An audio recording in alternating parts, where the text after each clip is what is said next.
Hello hello hello hello students and welcome to civil Panda. कैसे हैं आप सभी लोग और आप लोगों की तैयारी कैसे चल रही है, फटाफट से मुझे बता दीजिए।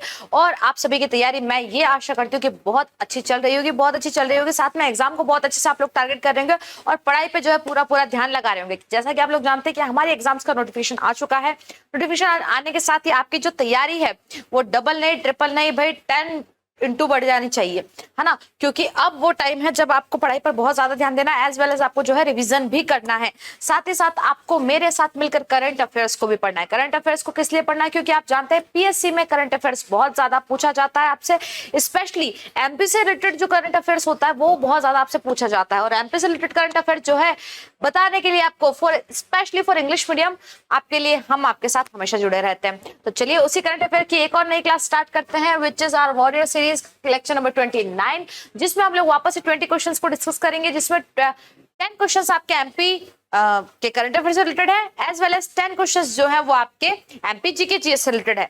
चलिएगा, so here's the question number first. Recently Madhya Pradesh chief minister Shivraj Singh Chauhan has announced to make which the 55th district of MP। भाई 55वां जिला कौन सा बनने वाला है ये आपसे पूछा जा रहा है। करेरा, पांडुरना, बीना या सबलगढ़? बताइए, करेरा, पांडुरना, बीना या सबलगढ़? इससे पहले आप जानते हैं 54 जो है नागदा के लिए जो है प्रस्तावित किया गया है। इससे पहले जो है 53rd कौन सा बना हुआ है? मऊगंज बना हुआ है, याद है आपको। तो ये जो बनाया जा रहा है, ये बनाया जा रहा है भाई पांडुरना के लिए जो है इन्होंने अनाउंसमेंट किया है। किसके लिए अनाउंसमेंट किया है? पांडुरना के लिए अनाउंसमेंट किया है कि भाई ये बनेगा। पांडुरना कहां पर है मैम? ये छिंदवाड़ा डिस्ट्रिक्ट में आता है आपका, है ना, छिंदवाड़ा वाले एरिया में आता है। और मैं आपको इसके बारे में बता दूं तो पांडुरना के साथ जो रहेगा लगभग 3 तहसीलों को मिलाया जाएगा। ये जो पांडुरना है ये आपका जाम रिवर पे है ना, बैंक ऑफ रिवर जाम। इस जाम रिवर का नाम आपने सुना ही होगा, जाम रिवर का नाम आपने सुना ही होगा। जी हाँ, ये वही जाम रिवर है जिस पर क्या लगता है भैया? गोटमार का मेला लगता है ना, जिसके बैंक पर गोटमार का मेला लगता है। जी हाँ, ये वही जाम रिवर है और ये पांडुरना उसी पर है। चलिएगा आगे चले, थोड़ा सा इसके बारे में हम लोग और डिस्कस कर लेते हैं कि ये क्या कहना चाह रहा है, फिर इसके आगे चलेंगे।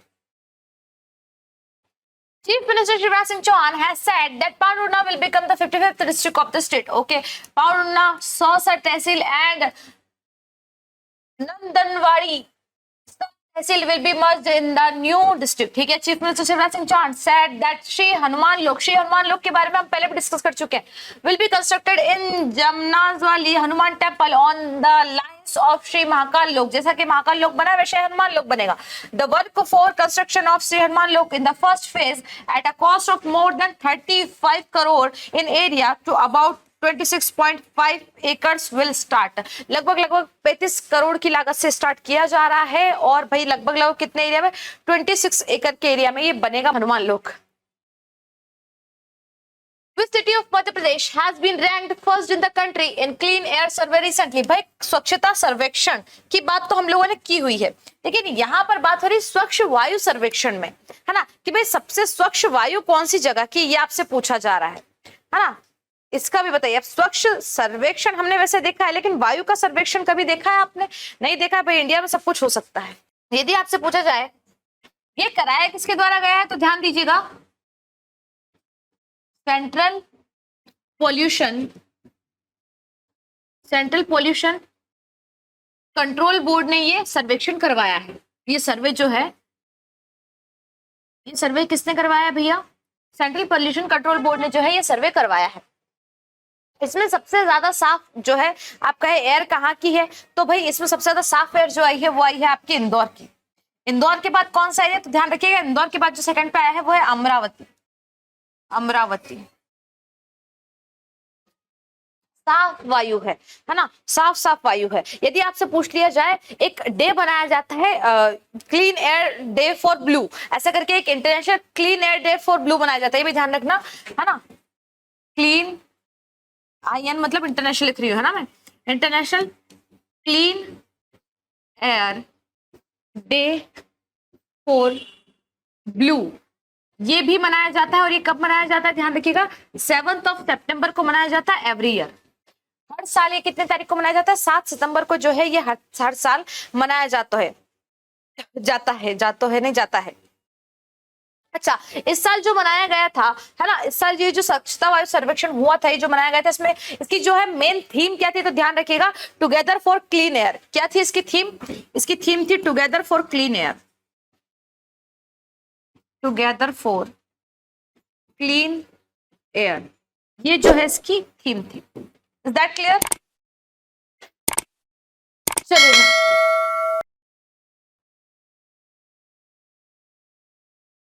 ठीक है, ये बात तो हम लोगों ने कर ही ली। हाँ, ये बात और ध्यान रखना, apart from this the capital Bhopal has 5th place. भाई कैपिटल भोपाल 5th प्लेस पे आया है, और जबलपुर कौन से पे आया है? 13th प्लेस पे आया है। इंदौर फर्स्ट पे है, अमरावती सेकंड पे है, 5th पे हमारा भोपाल आया है, और जबलपुर कौन से पे आया भैया? 13वें नंबर पे, 13th पोजीशन पे ये आया है।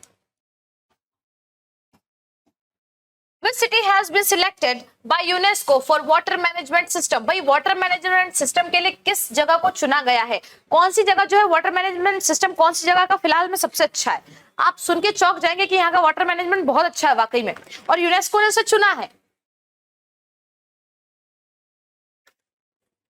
और हमारे लिए कितने प्राउड की बात है कि वो एमपी की एक जगह था। ध्यान दीजिएगा, ग्वालियर। जी हाँ, वाटर मैनेजमेंट सिस्टम जो है ग्वालियर का, उसको यूनेस्को ने बहुत ज्यादा ये कहो प्रभावित किया है, एक तरीके से इफेक्ट किया है, तो इन्होंने अपने वाटर मैनेजमेंट सिस्टम में जो है सिलेक्ट किया है इनको। और इसके बारे में हम जो है जगह के बारे में थोड़ी सी डिटेल ले लेते हैं। The water management done by the Gwalior dams and canals built during the state time in the historic city of Gwalior has impressed UNESCO a lot. UNESCO को बहुत ज्यादा impress कर दिया भैया। The supply of water to the city through Veerpur, Ramahua, Mamaka Dam and Tigra here has made Gwalior for the first city in the country to get water management work done by UNESCO. ठीक है, for this data from different departments will be collected at one place which will be useful in the future plans related to the water supply and use. Okay. Where will the National Smart City Conference be organized? भाई national city smart conference कहां पर आयोजन किया जाएगा? भोपाल, जबलपुर, ग्वालियर या इंदौर? आप बताइए, ऐसे ऐसे क्वेश्चंस जो है हम आपके लिए लेके आते हैं, है ना भाई। ये क्वेश्चंस आप देखेंगे मोस्टली आपको बहुत सारी चीजें ऐसी होंगी इनमें से जो आपको पेपर में भी नहीं मिलेंगी, है ना। आप न्यूज़पेपर पढ़ते हैं, न्यूज़पेपर में भी आपको बहुत रेयरली ये चीजों के बारे में मिलेगा भी, तो आप ध्यान नहीं देंगे, है ना। और कई बार एग्जाम में जो है आपके क्वेश्चंस यहीं से बन जाएंगे, है ना। एग्जाम में जो आपके क्वेश्चंस बनेंगे वो कहां से बनेंगे भैया? यहीं से बन जाएंगे। तो ध्यान रखिएगा, ये कहां पर किया जा रहा है कॉन्फ्रेंस? आपको भोपाल का नाम याद होगा, लेकिन इंदौर में किया जा रहा है, और ये लगभग 2018 से शुरू किया जा चुका है ना। ये जो कॉन्फ्रेंस किया जा रहा है 2018 से चालू किया जा चुका है, और अभी हाल फिलहाल में कहां पर होने वाला है? इंदौर में होने वाला है smart city conference. President Draupadi Murmu will inaugurate National Smart City Convention on the September 27 at Indore in Madhya Pradesh. Okay, at least 2,000 delegates from 100 smart city in the country will participate in the convention to share the innovation for the smart city project Indore. भाई इंदौर को और ज्यादा smart बनाने के लिए लगभग 100 smart cities के भाई लोग आएंगे और क्या करेंगे, अपने अपने मत देंगे कि भाई ये करना चाहिए, एडवाइजेस देंगे कि और स्मार्ट सिटी बनाने के लिए ये करना चाहिए। बहुत अच्छी चीज है। द्रौपदी मुर्मू जी भी आएंगी हमारे यहाँ वापस से। अभी हाल फिलहाल में, इससे पहले वो ग्वालियर में आई थी, और एक कौन सा जो 2-3 ऐसे अच्छे अच्छे काम थे ग्वालियर में किए थे उन्होंने, उनको फटाक से मुझे कमेंट करके बता दो, मैं आपको पढ़ा चुकी हूँ। In which city Madhya Pradesh West Zone Distribution Company has done 10 MVA connection survey for metro? भाई मध्य प्रदेश पश्चिम क्षेत्र वितरण कंपनी ने मेट्रो के लिए 10 MVA का कनेक्शन सर्वे किस शहर में किया है? 10 MVA का कनेक्शन सर्वे वहीं पर किया गया है जहां पर ट्रायल के लिए फर्स्ट जो है ये कहे 3 कोचेस मेट्रो के आ चुके हैं। 3 कोचेस मेट्रो के कहां पर आए? हाल ही में इंदौर में आए हैं, और यहीं पर क्या किया गया है? इसका जो है एमवीए कनेक्शन सर्वे किया गया है। कहां पर? इंदौर में किया गया है। Madhya Pradesh west zone electricity distribution company provided 10 MVA Indore metro on Tuesday afternoon. For this, the power company has specially established a 70-kilometer panther line from Jetpura's high tension power grid on Ujjain roads to TCS Square. Okay. Which state will become the sports hub of the country? भाई कौन सा state जो है अब sports hub country का बनने वाला है? कंट्री का स्पोर्ट्स हब, जैसे आपने देखा होगा अलग अलग हब्स है। जैसे आपसे पूछा जाए कि कंट्री का आईटी हब कहाँ है, तो आईटी हब आप स्पेशली दो जगहों को बोल सकते हैं, बैंगलोर और पुणे को बोल सकते हैं, है ना। तो उसी तरीके से आपसे पूछा जा रहा है स्पोर्ट्स हब कहाँ है, तो ध्यान दीजिएगा स्पोर्ट्स हब अब हमारे यहाँ का जो बनने वाला है कंट्री का, वो मध्य प्रदेश बनने वाला है। जी हाँ, मध्य प्रदेश क्यों स्पोर्ट्स हब बनने वाला आप जानते हैं। अभी अभी यहाँ पर जो है हम लोगों ने ई स्पोर्ट्स अकेडमी डाल ली है ना, एज वेल एज हम लोग एथलेटिक्स के लिए जो है एक बड़ा सा ग्राउंड बनवाने वाले हैं। बहुत सारी चीजें जो है अब एमपी में होने वाली स्पोर्ट्स को लेके। तो स्पोर्ट्स हब कौन सा बनेगा, हमारा एमपी बनेगा। ई स्पोर्ट्स जो है वो कब से, उसकी जो अकेडमी है वो कब से शुरू की गई, फटाक से जो है मुझे कमेंट करके बता दीजिए। मैं आपको ऑलरेडी बता चुकी हूँ।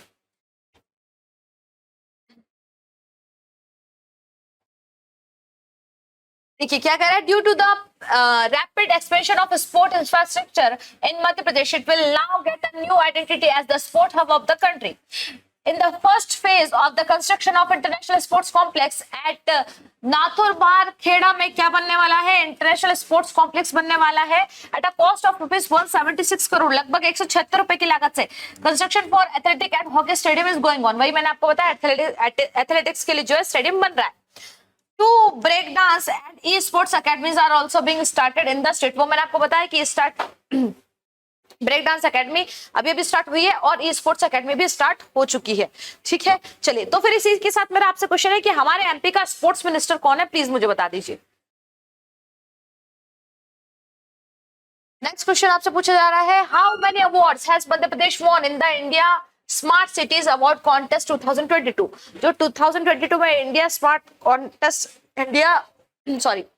स्मार्ट सिटीज अवार्ड हुआ है, उसमें मध्य प्रदेश ने लगभग जो है कितने अवार्ड जीते हैं, ये आपसे पूछा जा रहा है। चलिएगा, यदि आपसे पूछा जाए स्मार्ट सिटीज का, है ना, स्मार्ट स्टेट यदि पूछ लिया जाए तो ये भी याद रखना, स्टेट में जो है स्मार्ट में सबसे फर्स्ट पे आपका एमपी है ना। सेकंड पे ध्यान दीजिएगा तो तमिलनाडु है ना, तमिलनाडु है। थर्ड पे यदि आपसे पूछ लिया जाए तो आपका आरजे है, आरजे के साथ साथ ही यूपी भी लिया गया है। दोनों को इसमें प्लेस दी गई है, किसको, राजस्थान को और यूपी को। यदि आपसे पूछ लिया जाए सिटी में, तो सबसे फर्स्ट पे जो सिटी आई है वो है कौन सी, सबसे स्मार्ट सिटी में जो आई है वो आई है अभी हाल फिलहाल में, कौन सी भैया, इंदौर आया है फर्स्ट पे, है ना। सेकंड पे जो आया है वो आया है सूरत, है ना। सेकंड पे जो लिया गया है स्मार्ट सिटीज में वो लिया गया है कौन सा भैया, सूरत। सूरत और आगरा दोनों को लिया गया है, ध्यान देना, सूरत और आगरा दोनों को जो है सेकंड पोजीशन होल्ड करवाई गई है। इसी के साथ लगभग एमपी ने कितने अवार्ड जीते हैं, तो ध्यान दीजिएगा लगभग 13 अवार्ड जो है एमपी ने इसमें जीते हैं। कितने अवार्ड जीते, लगभग 13 अवार्ड जो है एमपी के द्वारा जीते गए हैं। और इसके बारे में थोड़ा सा discuss on the basis work of excellence. ठीक है, ये बातें तो हम कर चुके हैं।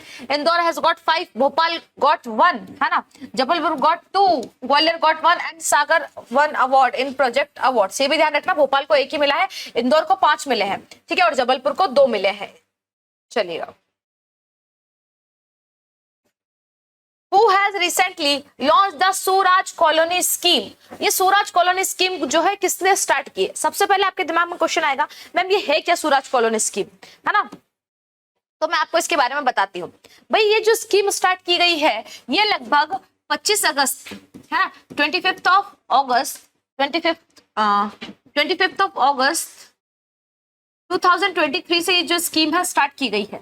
इसके बारे में यदि मैं आपको बताऊं, देखिए बहुत सारी ऐसी जमीनें होती हैं, ऐसी भूमियां होती हैं, ऐसे लैंड होते हैं जो कि इलीगल होते हैं, या किसी ना किसी इंसान ने उन पे क्या किया होता है, कब्जा किया हुआ होता है, इलीगल तरीके से, अवैध तरीके से उन पे कब्जा किया हुआ होता है ना। बाद में क्या कर लेती है भाई, जो सरकार होती है वो उसको जब्त कर लेती है उस एरिया को। अब ऐसे जो कई सारे एरियाज हैं उनको, जिनको जो अवैध है उनको पकड़ कर भाई उनके जगह पर, उनके स्थान पर कॉलोनीज डेवलप की जाएंगी। स्वराज स्कीम पूरी यही है, वहां पर क्या किया जाएगा, कॉलोनीज डेवलप की जाएंगी। और वो कॉलोनीज किसके लिए होंगी, जो गरीब लोग हैं, है ना, जो स्पेशली जहां किसमें आते हैं, बीपीएल में आते हैं, पॉवर्टी लिमिट में जो हमारे यहाँ आते हैं, उनके लिए वो वहां पर जो है प्लॉट्स दिए जाएंगे कॉलोनीज में, सस्ते दामों पर उनको जो है रहने की व्यवस्था करवाई जाएगी। ये बहुत अच्छी स्कीम है। लगभग 2300 एकड़, है ना, लगभग 2300 नहीं था, शायद, हाँ सॉरी, 23,000 जो है एकड़, 23,000 एकड़ ऐसी लैंड है हमारे एमपी में जो कैसी अवैध है, कैसी है भैया, अवैध है। और वहां पर जो है कॉलोनीज डेवलप की जाएंगी और लगभग 600 से ज्यादा है ना। 600 से ज्यादा जो कि कॉलोनीज हैं, जो अवैध है, उनकी जगह पर क्या बनाई जाएगी, वैध कॉलोनीज बनाई जाएगी। एज वेल एज जो गरीब लोग हैं उनको यहाँ पर जो है प्लॉट्स दिए जाएंगे और उनको घर बनवाने में मदद की जाएगी, है ना। जो आर्थिक रूप से कमजोर लोग हैं, तो ये चीज स्टार्ट किसके द्वारा की गई, तो ये भी याद होगा आपको, किसके द्वारा किया गया भैया, मध्य प्रदेश के द्वारा ये चीज स्टार्ट की गई है। एमपी ने जो है ये चीज स्टार्ट की है। बहुत अच्छी योजना है अपने आप में ये। जैसे कि आपने देखा होगा इससे पहले मुख्यमंत्री आवास योजना आई थी, है ना, जिसमें पैसा दिया जा रहा था कि आप क्या बनाइए, घर बनाइए अपना, है ना। बहुत सारे लोगों ने उसका फायदा लिया, बट धीरे धीरे मतलब वो उतने लेवल पे नहीं चली वो स्कीम, ऐसा कह सकते हैं आप, है ना। बट ये मेरे हिसाब से अच्छी खासी चल जानी चाहिए। क्यों? अच्छा, ऐसा नहीं होगा केवल एक कॉलोनी डेवलप कर देंगे, कॉलोनी मतलब प्रॉपर कॉलोनी डेवलप की जाएगी, वहां गार्डन होगा, वहां टावर्स होंगे, वहां टेम्पल्स होंगे, है ना, वहां पे उनको जो है पानी की प्रॉपर व्यवस्था होगी, इलेक्ट्रिसिटी प्रॉपर होगी, ऐसी कॉलोनीज डेवलप की जाएंगी। बताइए, जैसे कि आप देखते हैं ना, जहां पर कॉलोनीज में भैया आपको 40-40, 50-50 लाख के प्लॉट मिलते हैं, लगभग वैसे नहीं, बट फिर भी बहुत अच्छी कॉलोनीज डेवलप की जाएंगी। Mahendra Thakre, a scientist in ISRO, belongs to which district of Madhya Pradesh. ISRO में वैज्ञानिक महेंद्र ठाकरे मध्य प्रदेश के किस जिले से। अब आप बोलेंगे मैम ये कहां से क्वेश्चन ला रहे हैं, ऐसा कोई क्वेश्चन पूछते हैं क्या? इसरो में तो बहुत सारे वैज्ञानिक होंगे। अरे हाँ, है इसरो में बहुत सारे वैज्ञानिक, लेकिन महेंद्र ठाकरे जी, है ना, महेंद्र ठाकरे जी अभी चर्चा में इसलिए बने हुए हैं क्योंकि आप जानते हैं कि हाल फिलहाल में जो चंद्रयान-3 लॉन्च हुआ है ना, चंद्रयान-3 की जो हमने सफलता पाई है, चंद्रयान-3 की सफलता में भी इनका हाथ था। जी हाँ, तो ये बिलोंग कहां से करते हैं, ध्यान दीजिएगा, बालाघाट से बिलोंग करते हैं। ये कहां से बिलोंग करते हैं? बालाघाट से जो है ये बिलोंग करते हैं। और बालाघाट से केवल ये नहीं, दो ऐसे साइंटिस्ट हमारे जो इसरो में है, एक तो है आकाश धामने जी, आकाश धामने जी, और दूसरा महेंद्र ठाकुर जी। इन दोनों ने जो है चंद्रयान-3 में अपना योगदान दिया है। और ये दोनों कहां से बिलोंग करते हैं? ये दोनों जो है बालाघाट से बिलोंग करते हैं। चलेगा,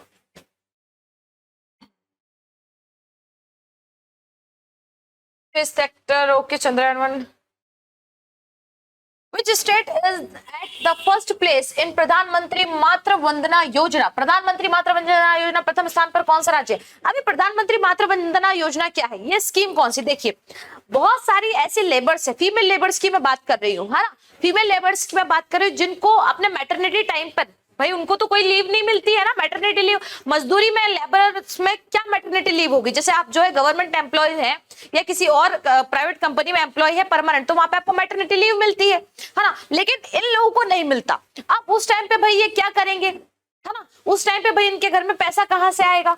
तो ऐसी महिलाओं के लिए जो अपने मजदूरी करके अपना गुजारा करती हैं, उनके लिए मातृत्व वंदना योजना चलाई गई है। इसमें क्या किया जाता है, इनको कुछ पैसे दिए जाते हैं, उन नुकसान, वो जो नुकसान इनका जो है प्रेगनेंसी के टाइम पे होता है मजदूरी का, उसको भरपाई करने के लिए पैसे दिए जाते हैं। उतने तो नहीं दिए जाते, फिर भी दिए जाते हैं। जब प्रेगनेंसी का पता चलता है, प्रेगनेंसी जो है कंफर्म होती है, तब लगभग 1,000 रुपीज, 1,000 रुपीज जो है उनको दिए जाते हैं महिलाओं को, जो मजदूर महिला वर्ग है। दूसरा कब दिया जाता है? जब उनको जो है उनके प्रेगनेंसी की पूरी तरीके से रिपोर्ट्स आ जाती है, उस टाइम पे उनको कितना दिया जाता है? 2,000 रुपीज उनको वापस दिया जाता है। और उनके बाद जो है नेक्स्ट इंस्टॉलमेंट उनको कब दिया जाता है इस पूरी स्कीम में? जब उनका बेबी हो जाता है और उनको क्या किया जाता है, उसके बच्चे का जो है वो जन्म प्रमाण पत्र, आप कहते हैं ना, बर्थ सर्टिफिकेट बन जाता है, और उनको जो है टीके वीके लग जाते हैं, तब वापस से जो है 2,000 रुपए और दिए जाते हैं। तो ये जो है मातृत्व वंदना स्कीम है, जो कि किसके द्वारा चलाई जा रही है? प्रधानमंत्री जी द्वारा चलाई जा रही है। और इसमें जो है सबसे फर्स्ट पे अभी हमारा कौन सा स्टेट है? एमपी है। मैंने आपको पहले भी बताया है ना, कि भाई किसी चीज में अच्छा हो ना हो, एमपी हाल फिलहाल में हमारा हेल्थ में बहुत अच्छे से चल रहा है। ठीक है, चलेगा।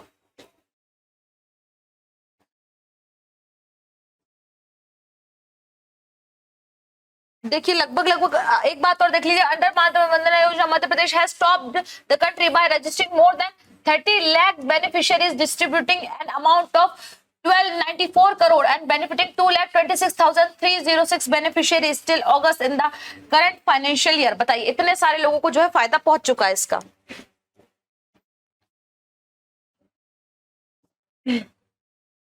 In which of the following places thermal power station is not located? भाई कौन सी जगह पर जो है थर्मल पावर प्रोजेक्ट नहीं है, ये पूछा जा रहा है आपसे। ये तो मेरे हिसाब से आप आसानी से बता देंगे।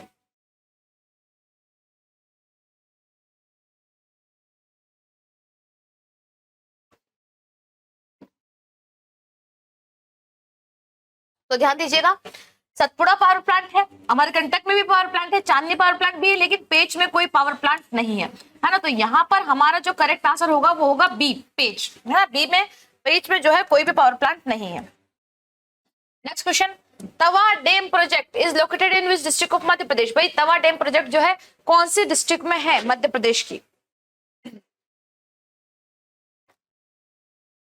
ये स्टार्ट कब किया गया था ये भी ध्यान रखना, है ना। तवा डैम प्रोजेक्ट जो है लगभग 1958 में स्टार्ट किया गया था, है ना। 1958 में स्टार्ट किया गया था और 1978 में जो है ये कंप्लीट हुआ था। कई बुक्स में आपको जो है मिलेगा 1954, है ना। 1954 में स्टार्ट किया गया था और 1974 में जो है ऐड हुआ था, ऐसा भी आपको कई बुक में मिलता है ना। बट ज्यादा जो है ये वाला माना जाता है, 1958 से 1978 माना जाता है, ठीक है। तवा जो नदी है, मैं आपको बता दूं, तवा नदी जो है ये ट्रिब्यूटरी है। किसकी ट्रिब्यूटरी है मैम, ये नर्मदा की ट्रिब्यूटरी है। और ये कहे नर्मदा की सबसे बड़ी ट्रिब्यूटरी यही है ना। नर्मदा की सबसे बड़ी ट्रिब्यूटरी यही है, लगभग 176 किलोमीटर की है ये, है ना। होशंगाबाद में यदि मैं बात करूं आपसे, कहां पर ओरिजिन जो है इसका, वो तो सतपुड़ा से है। इसका जो तवा का ओरिजिन है वो कहां से भैया, सतपुड़ा से है। सतपुड़ा में कौन सा, महादेव पर्वत श्रेणी जो है वहां से। लेकिन ये जाकर कहां पर, होशंगाबाद में जो है, होशंगाबाद में जाकर किससे मिल जाती है, ये नर्मदा से मिल जाती है। यदि आपसे ये पूछ लिया जाए कि भाई तवा डैम प्रोजेक्ट किसके उसमें चालू किया गया था, तो विनय कुमार जी, ये भी ध्यान रखना। तवा डैम प्रोजेक्ट का जो है किसके नेतृत्व में हुआ था, तो विनय कुमार जी जो है, इनके नेतृत्व में जो है तवा डैम प्रोजेक्ट को स्टार्ट किया गया था। विनय कुमार दीवान जी इनका पूरा नाम था, विनय कुमार दीवान। और ये एक लोग, भाई वो कहते हैं ना, जो ये कहे वेलफेयर के लिए, लोगों के वेलफेयर के लिए काम करते, ये वो थे। और इसी के लिए इन्हें, विनय कुमार दीवान जी को जो है देनवा गांधी भी कहा जाता था। क्या कहा जाता था, देनवा गांधी भी कहा जाता। तो इनका एक कंट्रीब्यूशन किसमें रहा है, तवा डैम प्रोजेक्ट को बनाने में इनका भी एक कंट्रीब्यूशन रहा है। अब आपसे जो मेन क्वेश्चन पूछा जा रहा है कि भाई कौन से एरिया में है, तो ध्यान रखिएगा होशंगाबाद में है ना। कौन से एरिया में है ये, तो होशंगाबाद में है, ठीक है। बांद्राबान होशंगाबाद में ही ये किसको ज्वाइन कर लेती है, नर्मदा को ज्वाइन कर लेती है। लगभग अभी तक सबसे बड़ी जो है उनकी ट्रिब्यूटरी नदी है। चलिएगा नेक्स्ट क्वेश्चन पे चलते हैं। Which is the biggest railway junction of मध्य प्रदेश। मध्य प्रदेश का सबसे बड़ा रेलवे जंक्शन कौन सा है, कट्टी, इटारसी, रतलाम या भूसावल, बताइए। तो ध्यान रखिएगा, सबसे बड़ा जो रेलवे जोन है वो कौन सा भैया, इटारसी। कौन सा है भैया, इटारसी है सबसे बड़ा रेलवे जंक्शन, सबसे बड़ा रेलवे जंक्शन। और कौन से उसमें आता है मैम, कौन से जोन में आता है, तो ये आता है द वेस्ट सेंट्रल जोन में, है ना।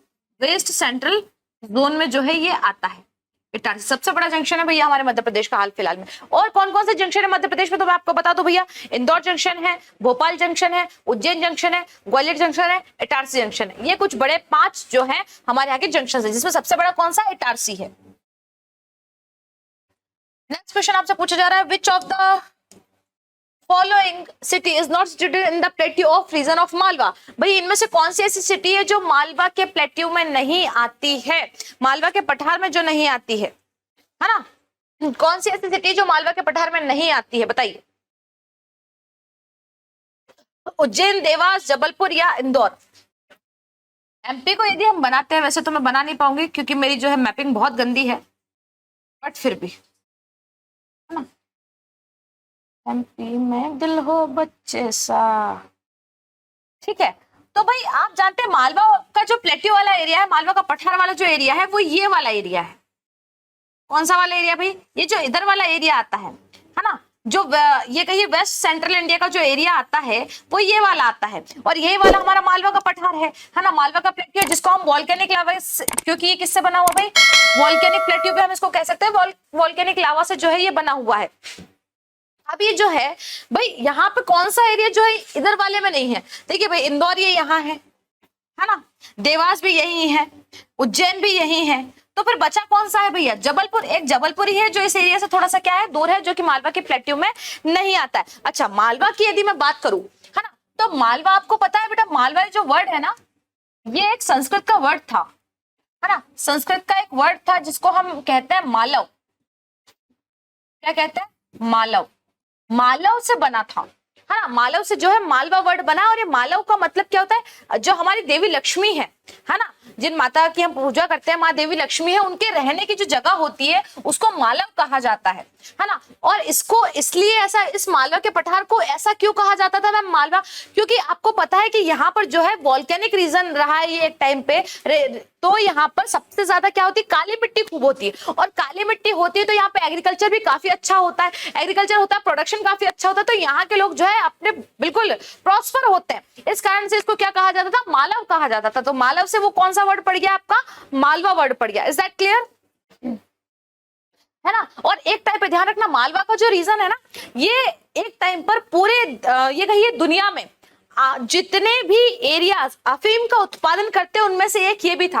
आप जानते हैं यहाँ पर आता है अपना मंदसौर नीमच खंडवा वाला एरिया, बस ये वहीं की वजह से चलेगा।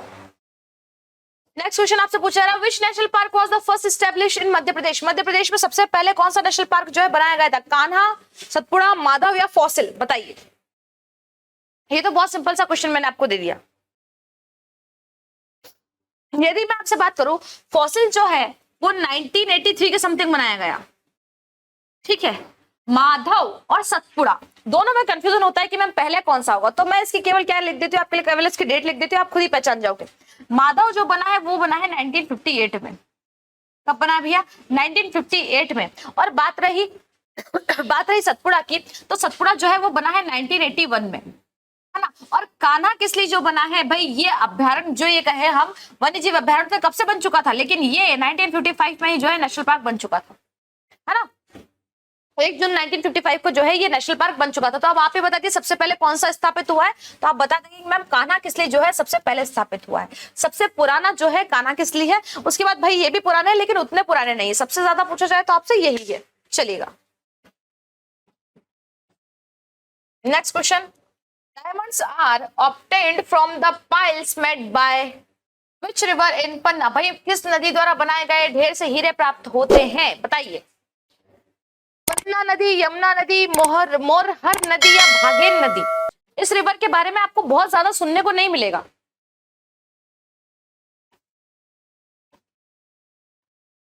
है ना। इस नदी के बारे में आपको बहुत ज्यादा सुनने को नहीं मिलेगा। क्यों नहीं मिलेगा, क्योंकि भाई बहुत गुपचुप नदी रही है अपने आप में जहां पर हीरे प्राप्त होते हैं। तो ध्यान रखिएगा ये भागेन नदी है ना, भागेन रिवर है जहां से जो है हीरे प्राप्त होते हैं। पन्ना, आपको पता है पन्ना वाला एरिया जो है वो डायमंड्स के लिए बहुत ज्यादा फेमस है।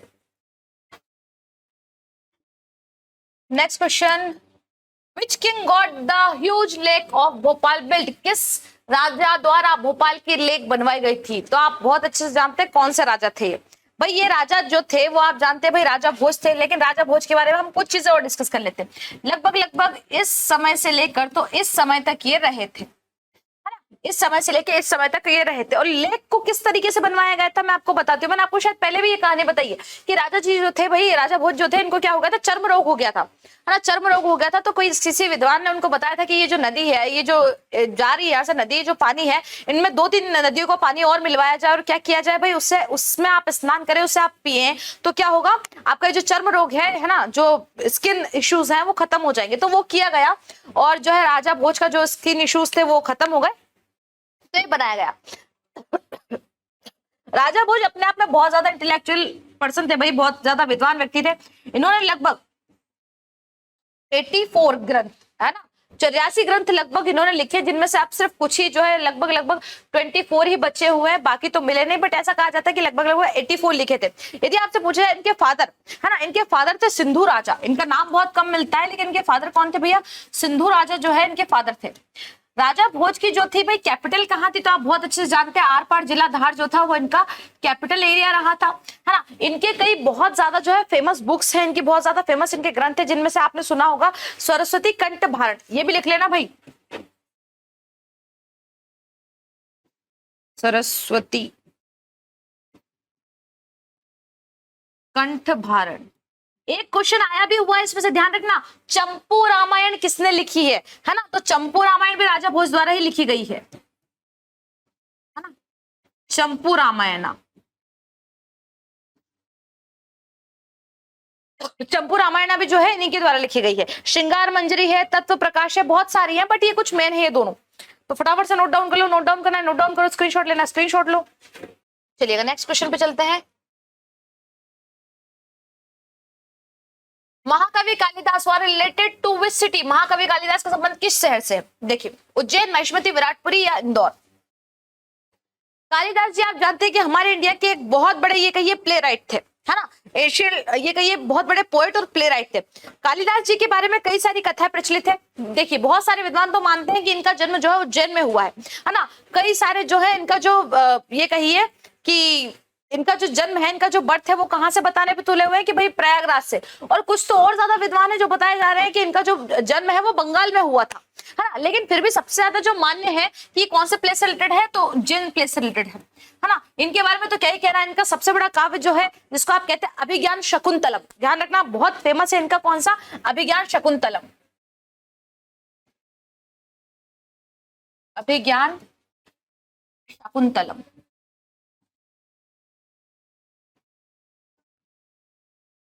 कहा जाता है। अच्छा इनकी ये भी ध्यान रखना, इनकी लैंग्वेजेस कौन कौन सी थी? तो इनकी थी संस्कृत और प्राकृत।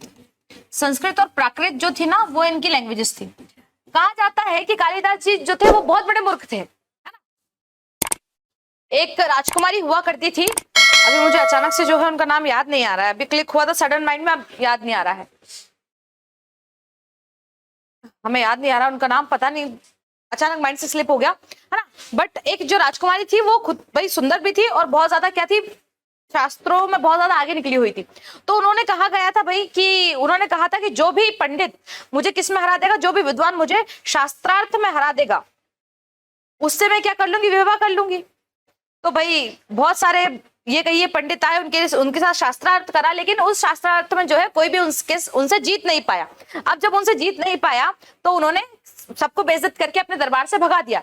जब दरबार से भगा दिया तो उन पंडितों को जो लोग थे उनको गुस्सा आया, है ना, उनको गुस्सा आया और उन्होंने क्या कहा कि भाई अब तो हम इससे विद्योतमा, क्या नाम था उनका? विद्योतमा नाम था उनकी पत्नी का, विद्योतमा, है ना। तो उन्होंने कहा कि अब तो हम इनसे जो है बदला लेके रहेंगे। तो जा रहे थे भैया, तो ऐसा कहा जाता है, कहानी है पूरी, ऐसा कहा जाता है कि भाई कालिदास जी जो थे वो उस पर बैठकर, है ना, एक डाली पर बैठकर और उसी डाली को काट रहे थे, है ना। तो उन्होंने सोचा कि इससे बड़ा मूर्ख कौन होगा, तो क्यों ना वो विद्योतमा की शादी इससे ही करवा दी जाए। तो वो ले गए कालिदास जी को बोल के कि हम तुम्हारी शादी बहुत बड़ी राजकुमारी से करवा रहे हैं, लेकिन तुम सिर्फ क्या करना, तुम सिर्फ चुप रहना, तुम अपना मुंह मत खोलना। वो लेके गए उन्हें विद्योतमा के पास, उन्हें बोला कि हमारे गुरु है और ये बहुत विद्वान है ना, लेकिन जो है आज ये मौन व्रत पे है तो ये कुछ बोलेंगे नहीं। तो विद्योतमा उनसे शास्त्रार्थ करने लगी, है ना, शास्त्रार्थ करने लगी। और उन्होंने केवल क्या करना है, बोले उन्होंने सिर्फ बोले ये इशारों में बातें करेंगे और इशारों में बातें करके हम आपको वो बातें समझा देंगे। तो ये भी इशारों में उनसे बातें करने लगी कि भाई ये अब क्या है, मौन पे। तो विद्योतमा ने उनको ऐसे किया, इस तरीके से उनको एक उंगली दिखाई, है ना। तो विद्योतमा का बोलने का अर्थ था कि ब्रह्म एक है ना। विद्योतमा क्या कह रही थी, ब्रह्म एक है। तो जो कालिदास जी थे उन्हें लगा कि ये मुझे उंगली दिखा रही है और ये जो है मेरी एक आंख फोड़ना चाहती है। तो उन्होंने इस बात पे उनको गुस्सा आया, लेकिन वो कुछ बोल नहीं सकते थे, तो उन्होंने जो है उनको 2 उंगलियां दिखाई, है ना, उनको जो है 2 उंगलियां दिखाई कि भाई मैं तेरी दोनों आंख फोड़ दूंगा, तूने एक फोड़ी है मैं दोनों फोड़ दूंगा। इस तरीके से वो 2 उंगलियां दिखाने लगे। तो जो उनके साथ वाले थे, है ना, वो क्या बताने लगे, वो बोलने लगे कि नहीं, हमारे जो गुरु है ये कहना चाहते कि ब्रह्म एक नहीं है, ब्रह्म 2 है। भाई ब्रह्म जब होगा जब जगत होगा। इनका जो दूसरी जो उंगली दिखाई है इससे बताया गया जगत। तो इससे विद्योतमा बड़ी जो है प्रसन्न हुई, है ना, कि वाकई में जब तक जगत नहीं होगा तब तक ब्रह्म का हम क्या करेंगे, है ना। तो उसी के बाद क्या हुआ, फिर विद्योतमा ने अपने हाथों से ऐसा इशारा करा और ऐसे करके जो है उन्होंने 5 तत्व बताए कि तत्व 5 है, अब इस चीज को नकारो। तो उन्हें क्या लगा कालिदास जी को कि ये मुझे थप्पड़ बता रही है कि थप्पड़ मारूंगा। तो कालिदास जी चुप तो थे, उन्होंने जो है मुक्का बताया कि मैं भी तुझे मुक्का मारूंगा, है ना। तो जो उनके साथ जो थे लोग, उन्होंने बोला कि ये ऐसा कहना चाह रहे हैं हमारे गुरु कि 5 तत्व है, लेकिन जब तक वो एक नहीं हो जाएंगे तब तक इन 5 का अकेले कोई महत्व नहीं है, है ना, तब तक जो है सृष्टि नहीं बन सकती। तो ऐसे करके उनकी बातों का अलग अलग मीनिंग बताया गया और एंड में जो है विद्योतमा को सारे के सारों ने एक साथ मिलकर जो है हरा दिया। लेकिन बाद में जब उनके साथ शादी हो गई तो विद्योतमा को बाद में पता चला कि भाई ये तो जो है बहुत बड़ा बेवकूफ है, इसे तो कुछ भी नहीं आता है। तो उन्होंने उनको घर से निकाल दिया और बोल दिया जब तक तुम क्या नहीं हो जाते, विद्वान बन के नहीं आ जाते, तब तक वापस मत आना। तो फिर ये इनकी कुछ कहानी रही कि ठुकरा के मेरा प्यार मेरा इंतकाम देखेगी टाइप से, फिर वही हुआ। तो फिर इन्होंने इतना बड़ा जो है ग्रंथ लिख दिया, कौन सा, अभिज्ञान शकुंतलम। बहुत बड़ी कहानी हो गई। चलिए क्वेश्चन नंबर 19 पे चलते हैं। फेमस उदयगिरी केव, उदयगिरी की फेमस केव्स जो है वो कहाँ है? यदि आपसे बात की जाए तो उदयगिरी में जो ये कई अभिलेख मिले हैं वहां पे बताया गया है कि जो उदयगिरी की केव्स हैं ये गुप्ता डायनेस्टी से रिलेटेड है। किससे रिलेटेड है बेटा? गुप्ता डायनेस्टी से जो है ये रिलेटेड है। लगभग लगभग उदयगिरी में 20 केव्स हैं। हिंदुइज्म से तो ये रिलेटेड है ही सही, लेकिन ध्यान रखना यहाँ की केव नंबर फर्स्ट है ना, फर्स्ट केव और केव नंबर 20, ये दोनों केव्स जो हैं ये जैनिज्म से रिलेटेड है। नरसिम्हा अवतार की केव्स भी हैं यहाँ पे, ध्यान रखना है ना। तो 20 नंबर की केव जो है वो जैनिज्म से रिलेटेड है, बाकी सारी केव्स जो है वो किससे रिलेटेड है? हिंदुइज्म से रिलेटेड है। यहाँ की केव्स को जो है मेन चीज क्या है भाई, इतनी बड़ी बड़ी पहाड़ियां थी, पत्थरों को काटकर उसके बीच में ये केव्स बनाई गई, जो कि अपने आप में बहुत अलग बात है, ठीक है। यदि मैं आपको बताऊं तो ये उदयगिरी को पहले ना नीचेगिरी कहा जाता था। उदयगिरी को किस नाम से जाना जाता था? पहले नीचेगिरी नाम से जाना जाता था। फिर ये उदयगिरी नाम क्यों पड़ा? आपको अभी भी मैंने राजा जो है उनके बारे में बताया, राजा भोज के बारे में, परमार वंश के जो थे राजा भोज के बारे में मैंने आपको बताया। राजा भोज के जो थे पौत्र थे, है ना। पौत्र मतलब समझते हो ना भाई, ग्रैंड सन जो होते हैं, ग्रैंड सन थे जिनका नाम क्या था? उदयादित्य, है ना। जिनका नाम क्या था बेटा? उदयादित्य। उदयादित्य, उदयादित्य के नाम पे जो है फिर बाद में उसने उदयादित्य ने बदल के इस जगह का नाम क्या करवा दिया? उदयगिरी करवा दिया। पहले क्या था? नीचेगिरी था, है ना। तो ध्यान रखिएगा ये कौन से एरिया में आपसे पूछा गया, कौन सी प्रसिद्ध जगह है वो, तो ध्यान रखिएगा ये विदिशा में है। कहां पर है ये विदिशा में है। चलिएगा और आज के लास्ट क्वेश्चन पे चलते हैं। Saris of which place of Madhya Pradesh are famous? कौन सी जगह की साड़ी बहुत ज्यादा फेमस है मध्य प्रदेश में, है ना। उज्जैन, चंदेरी, ग्वालियर या भोपाल? तो यहां पे हमको कंफ्यूजन हो सकता था यदि यहां पर लिखा होता महेश्वर, क्योंकि महेश्वरी साड़ी भी फेमस है, लेकिन आप जानते हैं इसके बाद केवल एक ही साड़ी एमपी की जो बहुत फेमस है, दैट इज चंदेरी। कौन सी? चंदेरी की साड़ियां बहुत ज्यादा फेमस है इसके बनावट के लिए।